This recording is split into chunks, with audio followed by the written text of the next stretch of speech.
watch it while we figure out this Geark. Oh, Geark's back. Yeah, Geark is back. Let's see if he crashes again. Why does he not say now recording? Only Craig says now recording. I don't know. But welcome back to OverByte, I guess. Confused about Geark episode. Geark, the intern that just decided to leave for some reason. That's right. Yeah, one of our interns, he's the less important one. We have Craig and we got Geark. Craig just kind of stands and holds the microphone for us. Geark holds a second microphone that's less important. The audio that we don't typically use, it's just there as a backup. Mm-hmm. Now, Craig and Geark are recording bots. Geark crashed for some reason, but he is back. And we don't need him anyways. I'm gonna keep calling them our interns because it makes us sound more professional. Oh yes, our interns. We don't pay them. No, of course not. What would they? They get experience, Eric. Okay? Yeah, that's way more valuable. I am Mikey Palacios Boffman. We got Ryan King. That is me. Hello. And Eric Sanders. Yes. Hi. I'm noticing too, if you're in our Discord server, link in our Twitter bio, you'll notice too that our battle tags are in there. So if you're curious about what we go by in Overwatch, go take a look at the Discord. That's true. Yeah. There you go. There for the world to see. Yeah. So, as well as our beautiful pictures that we have, it's not of us. Mine is a picture of a youngling from Star Wars Episode 3. I like to think that's what Mikey looks like. Despite the fact that we've seen him in real life. No. It's just a flesh mask. He just pull it off, and it's a youngling from Star Wars. Yeah, that's right.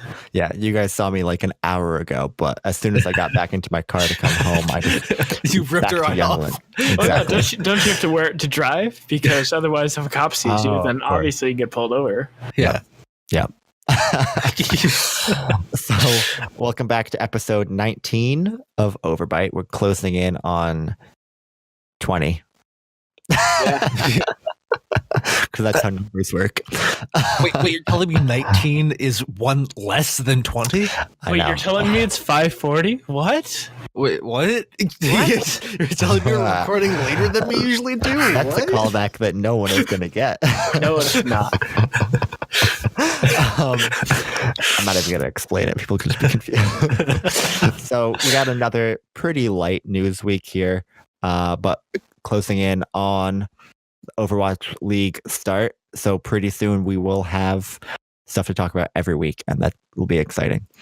But for the time being, we're kind of lagging along as we get closer to the start. Into the PrOverwatch section. Whoa there. Spicy episode of OverByte podcast. The Chengdu Hunters signed a new off-tank player named Jiki Ren, I assume is how you say it. It is Jiqiren. He's an off-tank player, so remember they also have Late Young on their team. Late Young was on the China Overwatch World Cup team. But from what I understand, Jiki Ren is pretty good. Late Young is probably Chengdu's best player, to be totally honest. So Jiki Ren, he probably won't get a lot of playtime, but he's a good backup and a good third tank because he only had 2 previously. So that's a nice signing.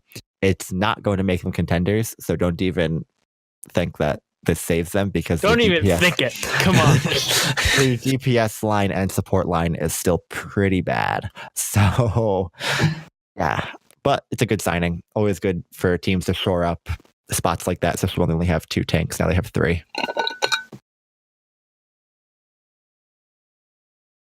Are you drinking? Yep. All right. Yeah. So that's that. Another bit of an issue with the Chengdu Hunters with the fact that Yang Xiaolong isn't here yet. His visa application got rejected, so that's a bit of an issue. I forget what does he play for them. I don't remember everything about what each roster is. He is their, I believe he's their main tank, which could be a problem. So that's an even bigger issue. I mean, sure, you guys got the backup, No, he's DPS. He's DPS. Okay. So that's fine. But I don't know if that's fine. No, that's not fine. That's not fine. You kind of need the DPS to deal damage. Especially since they lost Silk Thread. Oh yeah. Oh geez, yeah, for sure. Like they need all they can get. Make a Jack and Jin Mao for DPS.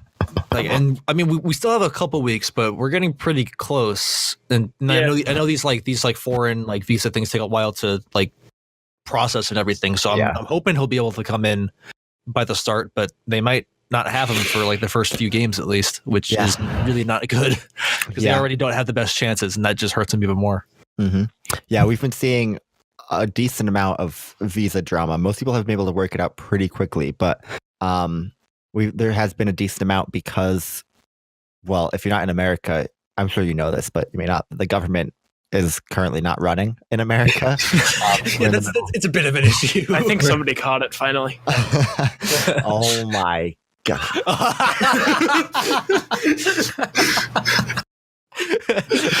For those of you who didn't quite get that joke, it was a classic parody on the "Your refrigerator is running." Thank you for explaining it, Ryan. No problem.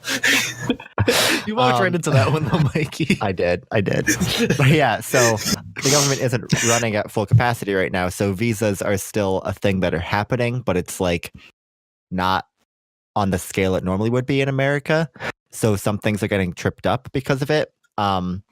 Luckily, most of the players have been able to make it through without incident, and I don't know why. Only I'm not even going to try to say his name again, but that guy. Yang Xiaolong? Yeah, thank you. Got him. I don't know why he was the only person in Chengdu whose visa was held up, but it was. So that's weird. Yeah, I mean, he's not the only Overwatch League player that has been experiencing this. I think I saw that affect having issues as well. Like there's tons of people that are going through. It is kind of weird that the whole rest of the team got through totally fine, and then they just were like, nah, that one guy, we don't like him. He's got issues now. Yeah. Yeah. So hopefully they get them before the season starts in a few weeks. Because I think they play first day. I think don't they are they the ones that play? No, they don't play Shanghai. No, they're not until the second day. But still, that's a difference of a day. Like if he's not there that week, he's not going to be playing. I don't think. Especially you mentioned Effect is having problems. If Dallas doesn't have Effect, they're in big trouble. They're done. Who are they facing? They're facing Shock, which Shock's in not the best space, but they're in a decent space. And if Fuel doesn't have Effect, they're hurting. Big time. But yeah, so hopefully that all gets sorted out pretty soon. But the visa situation is something that's happening. And like I said, it's taking longer than it normally would because of the government shutdown. So hopefully they can still sort it out relatively quickly. Yes. Just a side note that made me start to think of, because I was thinking maybe in a few years once people start having their own home stadiums and everything in different countries that this will be less of an issue because everyone won't have to come to America. But I wonder if we'd still once we hit that point in a few years, if we're going to start having issues with when they have teams visit home stadiums, say one of the LA teams goes to visit the London stadium, maybe there's. I wonder if we're going to start getting issues there, where we have American citizens and American players having issues getting visas into other countries. Yeah, that's a good point. Yeah, I wonder how they'll treat that. I bet they'll only have to do travel visas instead of work visas, which may be, even though I imagine the international players in the league right now are probably only getting travel visas because they're not getting paid by an American company. Their checks are still being written by the Chinese company. That's interesting, actually. Yeah.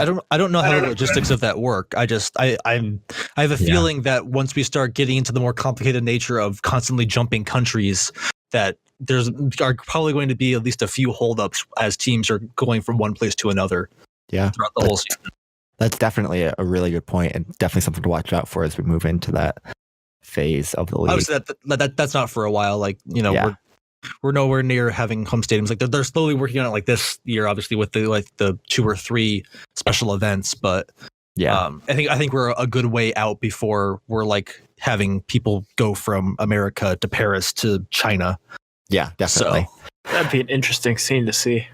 Yeah. Oh, it definitely would be. It definitely will be, because like I think we've talked about this in the past about like how they're going to run that, because that would put a lot of fatigue on players having to travel that much just to play your games.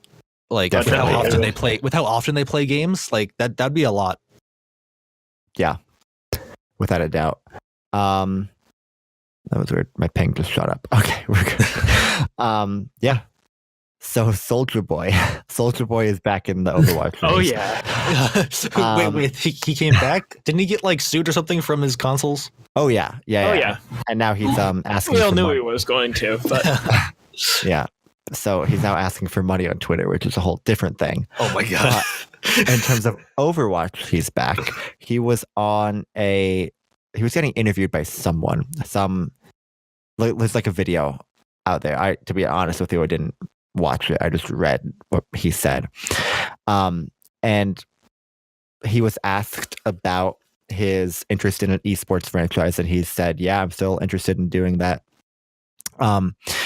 And he basically said that for his Overwatch team, if anyone is interested in being a player or a coach for him, tweet at him. all right, let's go. Yeah, just on the OverByte podcast Twitter, just tweet at him. Like all of us here would be very interested. Like sign us up. Yeah. But that's a very professional way of handling things. Yeah. Yeah. And he said he's not looking to get into contenders because if you get into contenders, you have to pay people. Wait a minute. So what is it? Wait a minute. What is it? What is his goal then? Where does he want to take this? From the sounds of it, he just wants to be a trials team that makes money off of like tournament wins and advertising, but doesn't necessarily have to pay their players. Most of the trials teams do. They don't pay them a lot, but they pay them a little bit for, because they're spending so much time there. So like he's saying that his plan is like, even if like they go into trials, they win the entire thing, they're amazing, they stomp everyone, they're just going to say, nah, let's just stay in trials. We're just going to hang out here. Yep. So like no player that joins his team is going to be okay with that. Like no player is going to be like, we are the top of the top in trials. We want to move on. And he just says no. Like they're going to leave. They're going to go find a contenders team that wants them. That brings up another thing. If they're top of the top in trials, then theoretically someone from contenders sees them and then gives them an offer. And then they move up. But like all I'm saying is like, if you focus on Soldier Boy, that's just bad for him. Like that's a terrible idea of trying to keep players, because they will just take those offers that come their way in contenders and just leave. He's going to lose everyone, which is a terrible. I mean, I guess it's not that bad because it's like he doesn't pay them anyway. But like then you lose your team. Like it's just a very weird concept, man. Like what? Do you not want to just bring your team as high as it can go? I don't understand. It is very weird. That's for sure. But so if you want to be on a pro team, tweet at Soldier Boy, I guess. I want to know what his criteria is, because like he obviously he's not a pro player. It's not like he can like have you send in videos or come try out and he'll judge you. Like how does he determine if his team is actually like worthy of, like, if people are worthy of being on his team? Like I don't get his criteria, like his measurement system for this. I can't wait for the first person to message him being like, yo, the lower number is the better. And actually like convince him. So he just gets an entire team of like bronze players. That would be amazing. That would be the perspective team. That would be very entertaining. Like regardless of what happens, like if he makes a team and it gets anywhere like to the point where I can watch videos, you bet I'm watching just to see what that team does and how he handles it, because that's just going to be entertaining regardless. I completely agree. Yeah. Yeah. So Soldier Boy, yay. One thing I saw, so the majority shareholder of Optic Gaming. Now, Optic Gaming is the parent company of the Houston Outlaws. The majority shareholder of Optic Gaming is a different company called Texas Esports. Texas Esports is looking to sell their majority share in Optic Gaming. So basically, the Outlaws are getting a new owner, is essentially what that means, which is excellent because there were a lot of reported money issues with the Outlaws over the offseason. And so them getting a new coach or a new owner is going to be good because they can just sign more people. Not that they really need anything that badly, but having the option is always a good thing. But I found that very interesting that we're getting basically what's going to turn out to be the first sold team in the Overwatch League pretty soon. Yeah, I mean, like that is interesting. Like that showcases like where we're probably going to see it in the future. Like, you know, we came in and like a lot of like the major companies like Optic, like Cloud9, and all these like already big names in the industry were the ones buying the franchises. But there's a really good chance that a lot of them are going to get like sold around and stuff. Like we might not see like London owned by Cloud9 forever. Like they're probably going to get sold off eventually, as teams do. And yeah, it will be interesting to see as more teams come in and more teams get moved around in the coming years. Yeah, definitely. Like it happens not all the time, but pretty often in other pro sports. So, you know, it was inevitable that it was going to happen. But yeah, so Houston is going to be getting a new owner soon, which is very good for them because they were firing a lot of people from not the Outlaws necessarily, because it's probably one of the biggest moneymakers, but I know like their Dota team, their like League team, their CSGO team, they were firing a lot of people trying to save money. So they were having some issues, even though if the owner is still asking for $100 million for his majority share, they must be making money. But sure. Yeah. So that will be interesting to see how that progresses. I wouldn't expect any resolution on that anytime soon. Because like these sorts of things take time. Yeah. With like any sort of like monetary. This sounds like a brand waiting for Soulja Boy to swoop in. Oh hell yeah! Can you imagine like we're waiting this out to see okay when is it finally going to go through and we just hear this drop this bombshell Soulja Boy now making an offer for Houston Outlaws. Oh man! like throws his hat into the ring. That'd be crazy. I would immediately buy a Houston Outlaws Soulja Boy jersey. He like once he buys the team, he makes a jersey with his name on it, even though he's not a player. Mm-hmm. There you go. Yeah, so that's the thing happening.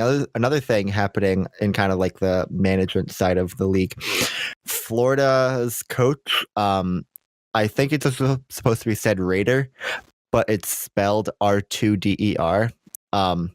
He is reportedly going to be released by the team soon, which is just the latest in a purge of Florida coaches and players from season 1. And Raider was on paper a pretty high up coach. So it's interesting that they're releasing him. I'm not surprised they are releasing him, but I'm surprised they're releasing him 3 weeks from the start of the league instead of, right after last season.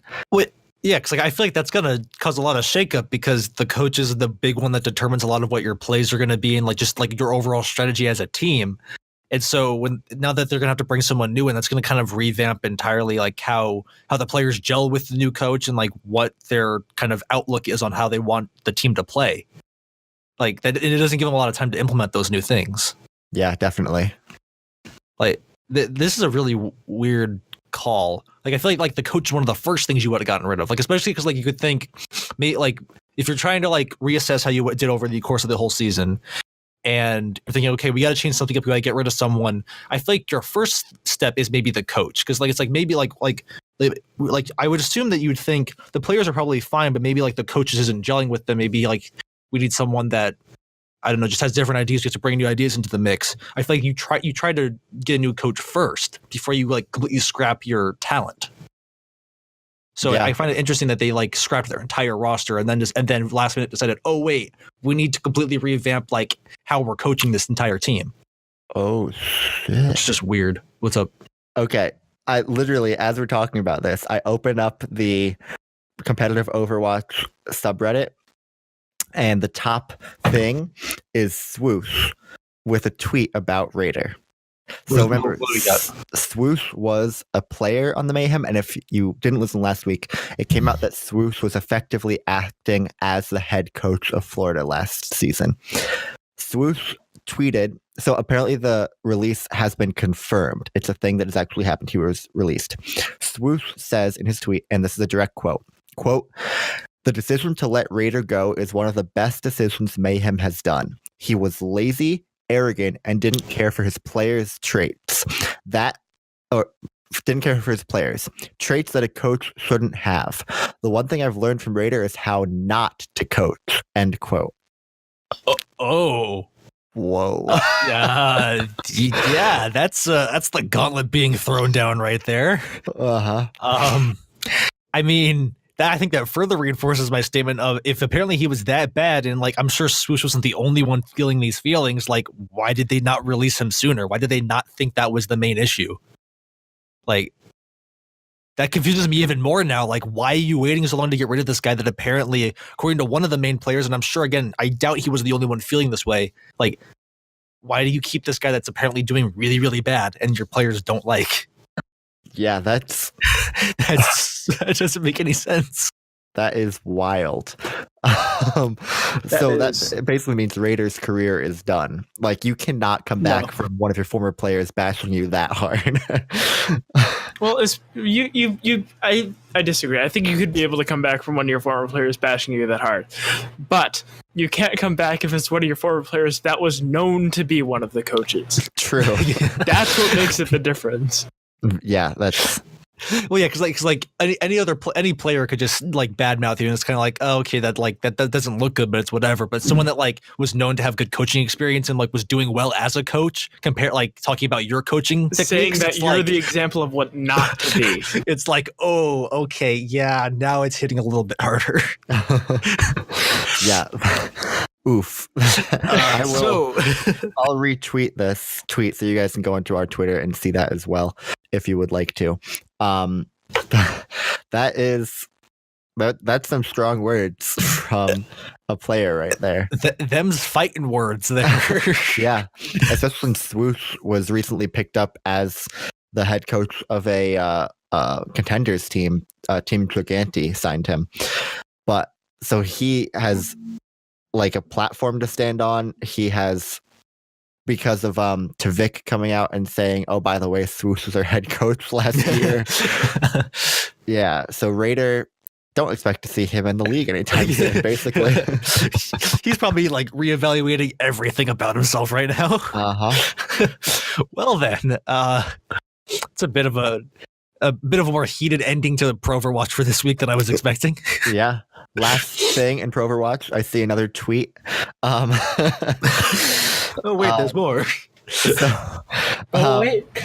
So I'm not sure who this guy is, but his name is Scott Tester. But his tweet says, quote, "Just met at DeFran. He and at Flower God, who is Flower of the NYXL, talked about teabagging each other. The arms race is on." So yes. When Atlanta and New York play each other, expect to see a lot of BM. That's good. I like to see that. Oh man. Like, that sounds like fun though. So that just sounds like they're lighthearted, like, you know, just if they're talking about it, then it's definitely lighthearted. I think. Yeah, they're just kind of like, you know, friendly. Yeah. I mean, we knew this was going to be coming with DeFran. DeFran has a personality. So he is. All right. That is the end of the PrOverwatch section here. We now move on. We got hours after we recorded last week, mind you. Of course, that's always how it works, isn't it? We got a thing called Katsuwatch. It is a really adorable animation of, well, the basic storyline is it's Ana and Soldier fighting like these people in Anubis, but everyone is animated as a cat. It is adorable. There's no like dialogue or anything, but it's still very funny. It tells a good story. We were unsure we're not sure if this is like official lore or not. It says official. Does it? It does say official in the title of it. Well, we know it was made by Blizzard, but like was it made by Blizzard? Or they asked the guy who animated they commissioned it. Yeah. Oh, okay. They asked the guy who animated it, whose name was. It does say official. Dylan Gu. Yes, Dylan Gu. They asked him to make it to tie into like the whole Bastet thing, and it does say official, but they haven't like come out and said like, yeah, this is a part of the lore universe. Yeah, so in the lore, briefly, Soldier 76 and Ana turn into cats. The entire world becomes cats, and this little thing plays out, and everything goes back to normal. There's some rodents as well. Oh yes, everyone turns into animals, and then everything goes back to normal. Yeah. So we're not sure, but what I do know, it was very entertaining. It's pretty short. I would definitely suggest giving it a watch. Just because why not? It was on the Blizzard launcher for like a week, so I wouldn't be surprised if you've seen it. If not, I'll tweet out a link for it right as we speak. But it was adorable. So I was a big fan of it. But like I said, not sure if it's official lore or not. Question mark. I think it is. I think they're replaying what happened for the Bastet storyline. I think that's essentially the fight that went down, or at least a parody of what went down. Yeah, that's very possible. So so it might just be like a retelling, sort of like not necessarily like brand new canon, just like an interpretation of the canon. Yeah. Because it obviously holds some merit the fact that Blizzard commissioned him to do it. Like it's not like it was just some random fan film. Like Blizzard went to him and said, "We want you to make something for this." Mm-hmm. So that I think that has some merit to it. True. Yeah. So it was cool. Go watch that. And we're on the verge of getting the Lunar New Year event. Lunar New Year event. It comes out Thursday, the 24th, unfortunately. So we can't discuss everything that's going to happen because we don't know yet. But it is the Year of the Pig. We've gotten some skins have been announced, and what I'm assuming was a highlight intro was teased. So the skins we've gotten so far, we got a Reaper skin where he basically looks like a demon with like feathers on his head and his eyes glow like red. I love it. I think it's Reaper's best skin personally. I disagree. Ryan disagrees. But which is a common theme I feel with this podcast. But yeah, I love it. I think it's a really, really top tier skin. Reinhardt got a skin where he has a huge beard and a beautiful hammer. To be honest with you, he kind of looks like taller Torb with the beard. Yeah, honestly, especially because with Torb's new skin, he looks like a taller Torb. Yeah. I love the Reinhardt one though. I'm definitely gonna get it with credits if I don't get it in a loot box during the event. Just because I imagine the hammer golden like I have is gonna look amazing. Like Eric said, Torbjorn got a new skin. It honestly is a little disappointing. We're assuming it's going to be a legendary, but it kind of looks like his Blackbeard skin, just a little bit different. Yeah, his whole head is reminiscent basically of the Blackbeard skin. The rest of his body's different, but honestly, it's not that different. Also, there's not a whole lot of Torb body. Yeah. Torbjorn is a head hitbox. He's a tiny boy. So I mean, it still looks fine, but I don't know. I wish it. I feel like there are better skins for him. Yeah, or at the very least, if they wanted to, because all these skins are based off of like, real Chinese people, like historical people, or from Chinese lore because they have like Wukong and stuff. So it's true. Wukong. Yeah, like Winston skin. Winston got a skin? Yeah, last year. No, the first year. Because remember the first year, or was that Reinhardt? No, because the first year they did the 4 main legendaries was like the Journey to the East or Journey to the West. Sorry. Yeah. So like Wukong, the big person, I think it's Wu Jin or something like that is what Reinhardt's is. Yeah. All the ones, I should have specified, all the ones from this year are based off real people. Yes, so far. all these people are. So yeah, all of them are based off real people so far. So if they wanted to do, I forget who the Torbjorn one is based off of. The name is Zhang Fei. Okay. So if they wanted to do him, I don't see why they didn't just give it to a different person instead of giving it to Torbjorn, because it does look so similar to some of his skins he already has. Like they could have given it to, I don't know, like basically anyone else actually. I mean, I don't know. It depends upon like I don't know who this guy originally was, but maybe they needed like an older guy, and there's not that many older guys except for maybe like Soldier. But like this, I feel like this like big bearded thing wouldn't really work with Soldier. Fair. No, definitely not. He doesn't have the body for it. No, he doesn't. And the last skin we got was a Hanzo skin. He also has a beard in it. Honestly, I think the Hanzo skin, I think it just looks bad. Like I think the idea for it is good, but I think it is just poorly drawn. Like the beard looks like it's glued onto his face. Yeah, just overall, it's also just very plain, and it's just not very interesting, especially compared to some of the other skins that he has in particular. Mm-hmm. Like, I'm not a fan of it. Like I think the Reinhardt one is great. I think Torbjorn one it's good.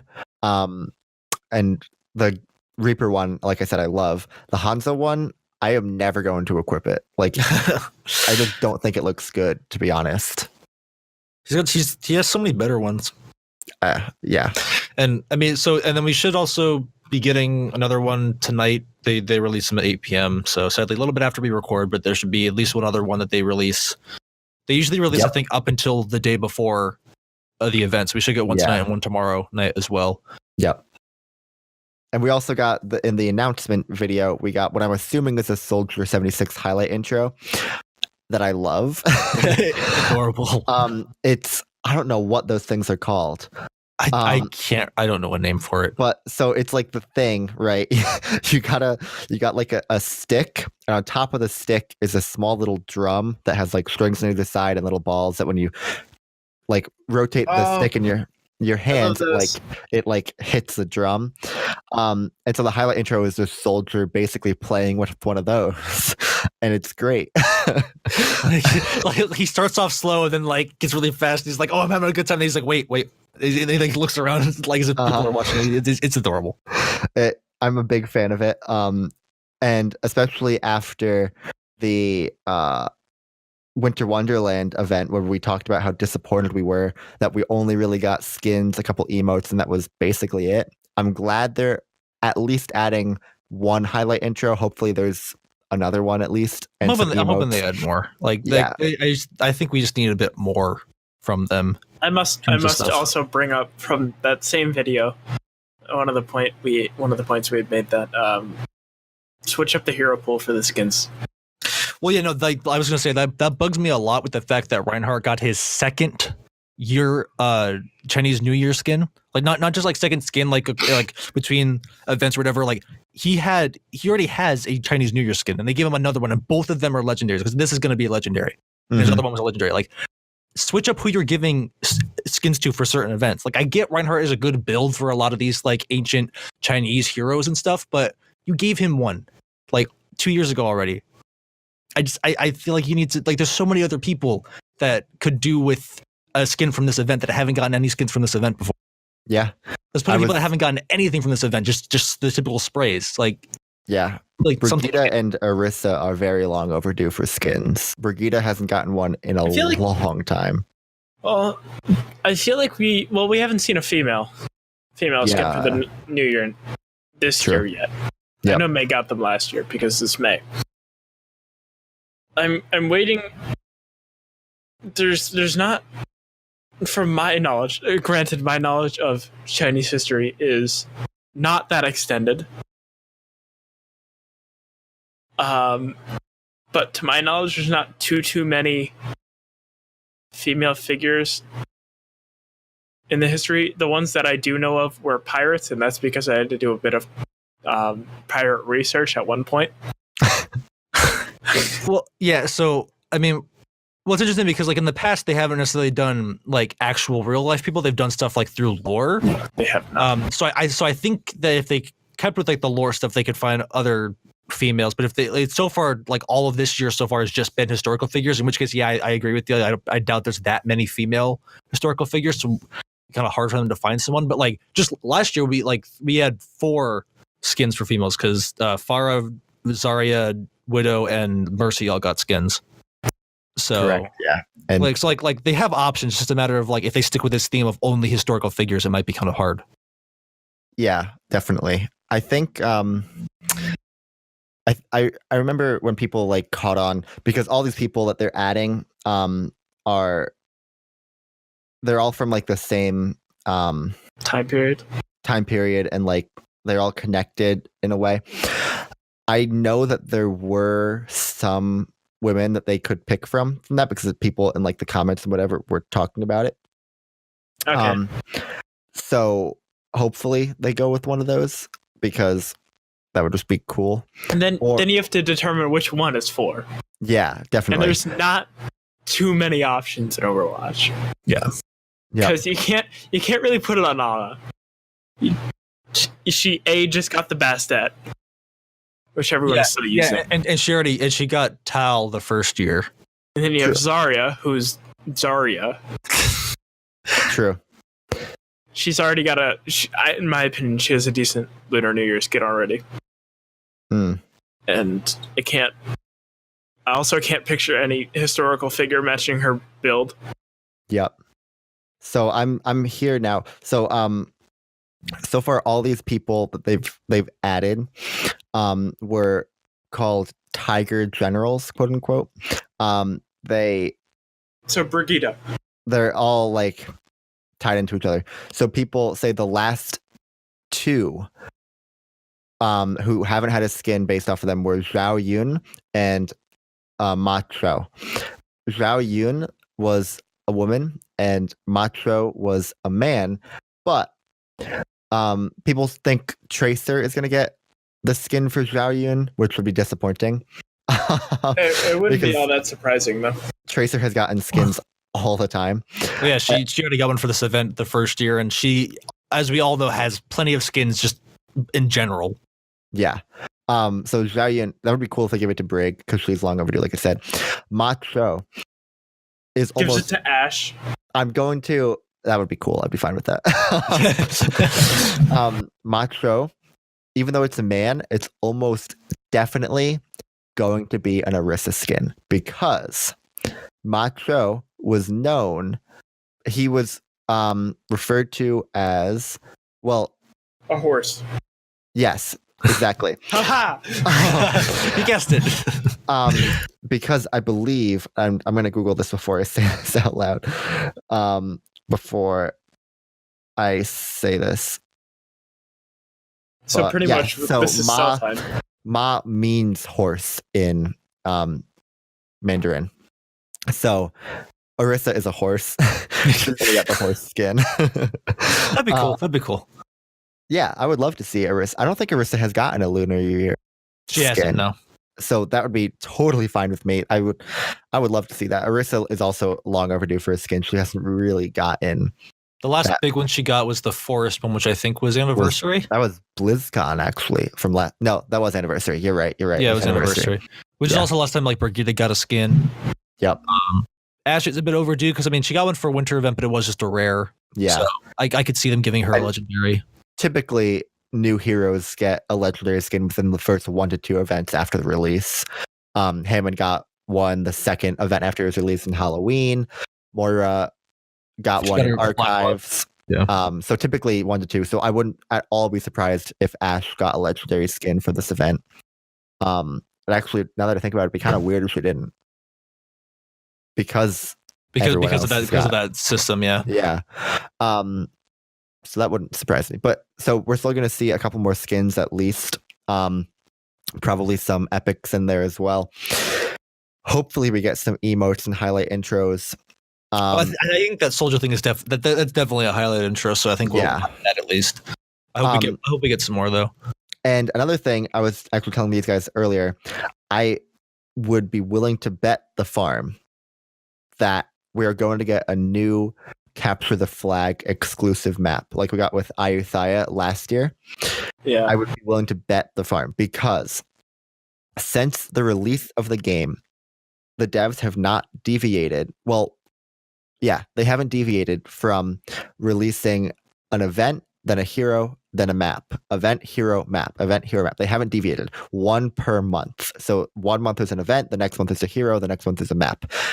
They haven't gone off of that yet, except for this year, because we haven't gotten anything for January yet. Now, keep in mind, Lunar New Year, yes, it's going to start on the 24th of January. That's because they've been making the events longer. Normally, Lunar New Year starts in February. So Lunar New Year is like the February thing. What we should have gotten for January is a map, and we haven't gotten that yet. So that's why I'm willing to bet that there is going to be a new Capture the Flag map for the Lunar New Year event, because with Ayutthaya last year, they kind of did the same thing. So I wouldn't at all be surprised if we had a new Capture the Flag map, which would piss me off. Well, yeah, because you only use it during Capture the Flag. And we didn't get the map during BlizzCon. We're overdue for a new map. I don't want another Capture the Flag map. I just want another map. It'll be used for both. Maybe they will design it for both purposes. That would be fine. Well, yeah, because I mean they repurposed not Hunter. They purposed a couple of 2CP. They repurposed Lijiang. I think so. The very first year they repurposed Lijiang. That was the Capture the Flag map. Yeah, they've done control maps. I misspoke. Sorry. But so we were also discussing earlier before we recorded. They so far have stuck to they've stuck to a system for what kind of map they release. So remember, it was originally Eichenwald was released, and then Eichenwald to the hybrid. Then it was Oasis, which was a control map, and then it was Horizon, which was an assault map, and then it was Junkertown, which was an escort map, and then it was Blizzard World, which was a hybrid, and then we just got Busan, which was a control map. So if they follow that same pattern, we should be getting an assault map, which doesn't normally, like, that wouldn't really be able to tie into Capture the Flag that well, because they're like the sides are not identical, which was kind of necessary for a Capture the Flag map. So I don't know how they would do that, where they would tie it in like that. Yeah, and I'm also just gonna point out that I don't think it's going to be they release a new map and they also give it a skin for the event, because you can tell by the end of the teasers for the skins that the special skin map is likely going to be Busan, because you can see the drum from Second Point of Busan at the end of the trailers. True. Yeah. So that's likely the one they're going to be reskinning. So it's not like they're going to be here's the new map. Also, we decided to reskin it for this event to make it fit in. If they're not going to do that because they're reskinning Busan. Yep. So yeah, I don't know what they're going to do. And unless they wait and they give us a map right after the event's over, which would be kind of weird because it's at the end of February. Yeah. Middle of February. Yeah. Yeah, that's true. I don't know, but we are overdue for a map and I want it. We currently also have to keep in mind, we currently have 5 escort, 5 hybrid. Oh, we forgot about Rialto. Oh, I totally forgot about Rialto. I want to forget about Rialto. So Rialto came through, so that means Assault is next. Yeah, because that means we have 2 of every other kind of game mode except for Assault. So it's actually that in that case, maybe they did deviate in that case, because it would be Eichenwald, Oasis, or no, it must have been Junkertown, Horizon. There's no way Horizon came. But no, they couldn't do that, because then it was Blizzard World, Rialto, Busan. So I guess they don't follow the same pattern. yeah, but even if they don't follow the same pattern, they would ideally try to keep an even amount of each mode before they start adding more of the same mode. I would think they'd want to have two extras for each of the modes before they start adding a third hybrid map, for instance. And right now we have 2 control, or excuse me, right now we have 5 control, 5 hybrid, 5 escort, but only 4 assault. So we're probably going to get on assault next. Yeah, it's just a matter of when they give it to us, I guess, because we are very long overdue. Because I forget exactly when Busan came out, but it was sometime in the summer before BlizzardCon. Yeah, it was before Ash. I know that for sure. Yeah. So it has been a while since I've gotten a new map. Normally it's the same basic timetable as the heroes every 3 months. Because like I said, they do event, hero, map, event, hero, map. So the last one we got was more than 3 months ago at this point. It should have been, we should have had something by now. So hopefully, I mean, that would be amazing if they just, with the Lunar New Year event, snuck in a new map and were like, hey, by the way, have a new map. Like, that's there, enjoy. Because I've never understood why they put the maps on the PTR, because there's nothing really to balance about them. And they withhold them from competitive for like 2 weeks after they go live anyways. So I never understood why they wouldn't just put it on live servers and then be like, it's only going to be quick play for now, and then it'll be competitive in a couple of weeks. So I don't think personally that it's out of the question for them to ever release a map straight to live, which would be really cool if they just, with the Lunar New Year event, were like, oh, by the way, we have a new assault map. Here it is, you know? I don't know. I don't think they'd ever do that, really. I think that's bad design logic to do that. Mostly because if there's a bug in the map, and there's always a bug in the map because you can't catch everything, then that gets exploited in Overwatch competitive, and that causes a lot of cry out from the community. I mean, but they do the comp ban for a couple weeks, so like, but at the same time, you could argue that that's not enough time for them to catch certain bugs. Like, some might still sneak through, and that causes issues. I mean, Hammond's out, and personally, nobody at my level's figured him out yet. Yeah. Yeah, I still don't know how Hammond works. I don't know how he fits into anything. I don't think the pros do either, to be fair. There's many things that I think we could find in the game if we just keep playing. Maybe not incredibly many, but there's definitely a couple of things that that'll be eventually spotted by the community. And if it's something that can be abused, then to gain SR, then it will be. You know, like, yeah, that becomes a really big issue. That's true. To that point, though, we still, every once in a while, I'll see a video pop up on Reddit of like, oh, here's a really good spot you can stand for Widow, and you have vision of the whole point, blah, blah, blah. And the next patch notes, it's like, removed an unintended bug where Widows could stand above the door in Blizzard World. Because that was one of them. But, so, yeah, that's true, but we've kind of seen that the PTR testing of maps doesn't work. Because it comes out and people find exploits in the map anyways, even when they are live and competitive. True. So I don't know. I don't know if they ever would or not, because they've never set the precedent of, the only time they've ever released a map straight to live is when it's a map that we'll never see in competitive. Like Iothia, like the deathmatch maps. But yeah, we're overdue. That's all I know. That's interesting. Like I'm also trying to think, like, if they were going to release a map with the event, like, I wonder if I would be a little surprised that they wouldn't also try to like market that with the event, like along with the skins and stuff, tease the fact that we are going to be getting a new map with it. Yeah, so a lot of people want a new map. Like, if they were going to do that with the event, I feel like they'd be kind of saying, yeah, we're also giving you an event. I mean, giving you a map with the event. True. Yeah, they have not talked about the map at all since they said they were not gonna do it in BlizzCon. They haven't talked about what the map is going to be at all, and I would very much like it. That's all I know. Yeah, like that kind of like quiet is very disconcerting for like the player base. Mm-hmm. Which is like you said, they've been running on this like same system for a while, where like we regularly get new maps, new heroes, and all that stuff, and they just haven't said anything about the fact that they're not really keeping up to date on their new maps, which is a little concerning. Mm-hmm. I agree. Like, it just goes back to like we want them to be as vocal with us as possible. Like, Like, honestly, I prefer if they just said, yeah, we literally just like none of the maps we want to put out already yet, and so we just can't put it out yet. I'd be fine with that. So it's like, okay, at least they're working on it, and we know that there's a really good reason behind it. Like, they want it to be perfect, but they're just saying nothing about why there's no map yet. Mm-hmm.